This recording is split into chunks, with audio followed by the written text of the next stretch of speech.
Nowadays, when people think of female pioneers in racing or NASCAR, unquestionably, two names come to mind: Danica Patrick and Hailie Deegan.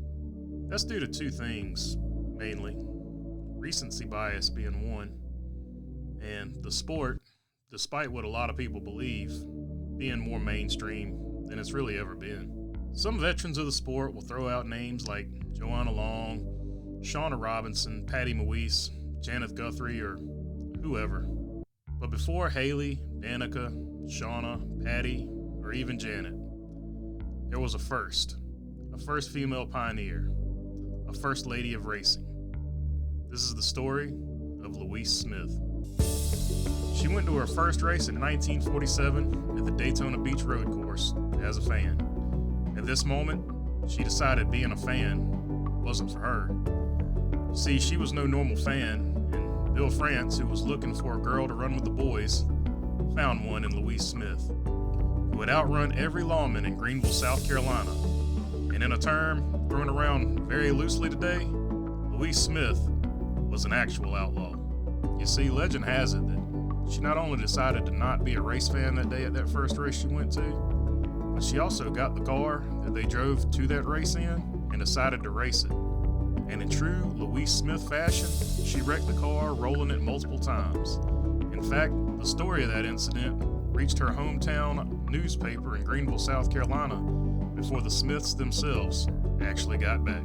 She would, of course, race more races, and she was no slouch. She had a very aggressive style, and that resulted in some more spectacular wrecks. One of these wrecks required 48 stitches and 4 pins in her left knee, and there were several other wrecks, by all accounts, that almost took her life.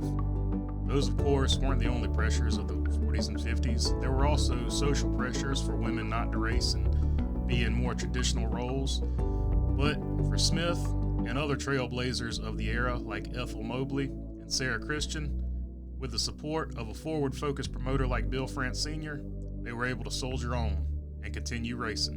From 1947 to 1956, Smith won 38 races in late models, modifieds, midgets, and sportsmen. Most of those coming in modifieds with 28. Not done with racing yet when she retired from that. She returned as a car owner in 1971, and most famously as a car owner in 1978 for Ronnie Thomas in his Rookie of the Year campaign.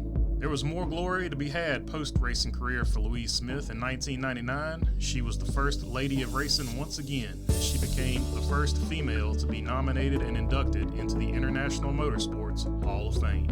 And in 2017, an even younger generation was introduced to Louise Smith in the movie Cars 3, as she was represented by a 1950 Nash ambassador wearing her iconic number 94 and named Louise Barnstormer Nash, voiced by Margot Martindale. Sadly, she never saw this movie because she left us in 2006 at the age of 89 after a bout with cancer. And for what it's worth, given her career, I bet cancer wasn't expecting the fight that it got into. But her story didn't end there, because legends never die. Whether it be Hall of Fame visits, movies on the silver screen, or the ladies in the sport today, Louise Smith's legacy continues to live on. Truth be told, I'd never heard of Louise Smith until a viewer brought her up on a live stream, and that's where this video came from. And that's why I love this community, because without people bringing up stuff like this, I would never learn these other cool stories that I never knew about.